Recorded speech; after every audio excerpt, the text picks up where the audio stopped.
Hey friends, welcome back to Bible Fun with the Duns. Today we read the exciting chapter of Numbers chapter 33. We moved step by step through the wilderness. We know every single place that they camped, and I'm just tired listening to it. Think of like pitching your tent and packing up and moving. Yeah. I can only imagine. Yeah. You got anything else? Do you want me to talk about Sure, go ahead. the end? Yeah, go okay. ahead. Well, I'm just going to talk a second about the end because Preacher Hugs is preaching on this section at the end, but on Sunday. The instructions for the conquest of Canaan, when they get into the promised land, the land is not going to be, number one, they're going to have to like show obedience. They're going to have to take action. The Lord is blessing them with it, and He will give them victory over all the people there. But they can't just lay down and just wait for it to happen. And I think that's a good reminder of what it is to follow Christ.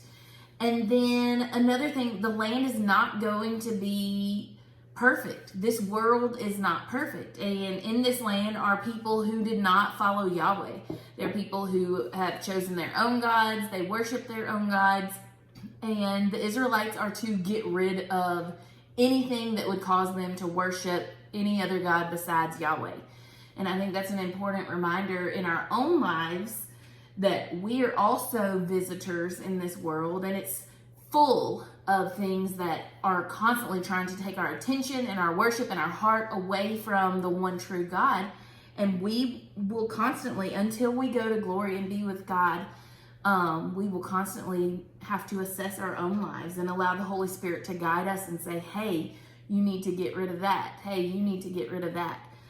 Just today, there's something in my own life, a super fun singer that I've always liked, and she's continued to like push the envelope and make just dumb decisions and looked more and more like the world. And today was one of those times I'm like, okay, I'm done. Like, that is... everything is permissible, but not everything is beneficial. She's no longer, there's not a benefit. It's not going to help me in my holiness journey. It's not going to help me in my walk with God. And she's on the other end of the holiness spectrum. And so it's a constant walk with the Lord. Yeah. Whenever we read through the beginning of this chapter, so it's not super exciting, right? But yeah, well, we're gonna this admit is a that. chapter we let our Bible app read to us. That's right. All the names and That's stuff. right. So, but here's what I want you to do. I want you to think about what's happening at the beginning of this chapter. So it's giving us a brief history of the Exodus, and then it's listing 40 campsites that the Israelites were camped in throughout the wilderness experience. 40. Yeah, 40. 40. And so whenever you read through this, think about if you've ever been to a parade. So if you stand on the street while a parade goes by, you see kind of what's here, you can see a little bit here and a little bit here, but you have only a narrow vantage point that you're viewing from. But imagine then if you were able to get in a helicopter and go to the top, and that way you see the whole parade at one kind of time. You see the beginning of it, you see the end of it, and you see that there's a lot happening in the middle. So all of this kind of that's coming out in this chapter is all about perspective. So when you're reading through this all at once, we have a perspective they didn't have in this story. They lived it out every single day. And what they learned was that every day, every step was made by watching the presence of the Lord. In a cloud by day and fire by night, they would watch and they would move. We are looking at this over and above, and like for us, we go, this isn't really interesting. But for them, it was the adventure every day of following God where He's going. Now, I think we can learn something from them that every day with the Lord is an adventure, and that we do live each day watching His presence, keeping our eyes on Him. That's something that we could learn from them. But from our perspective, we also understand that all of this unfolds in a way where, remember, in all of these 40 years and all of these 40 campsites and all of these days, there were people who were living and dying every single day in this journey. So I said Sunday that every day throughout there, so that wilderness is littered with the bodies of an entire generation. And so, and nobody is immune from that, even Aaron and Moses. The only two people who managed to make it through are Joshua and Caleb.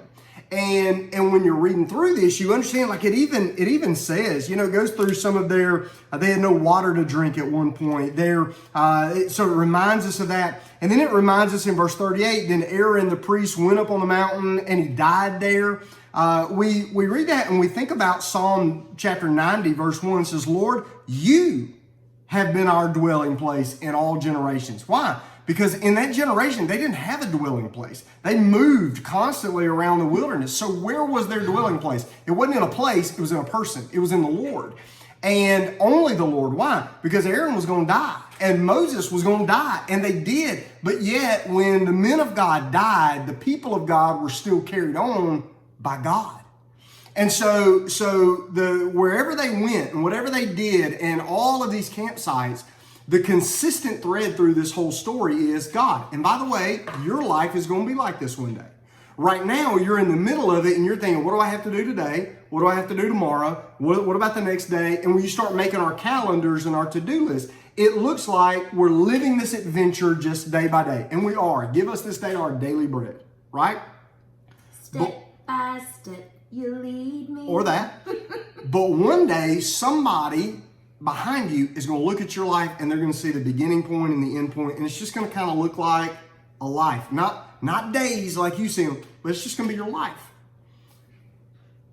Well, the common thread in all of those things is our life has a beginning, our life in this world has an end, but every day is to be filled with God and for us to see our whole life as under the authority of God.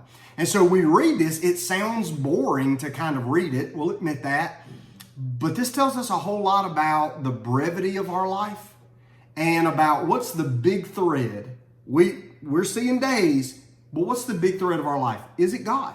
I hope it is. All right, so tomorrow we're going to be in Numbers chapter 34, and we're whittling this thing down. We're almost finished with Numbers, so stay consistent in this reading with us. We'll see you then. Bye. Bye.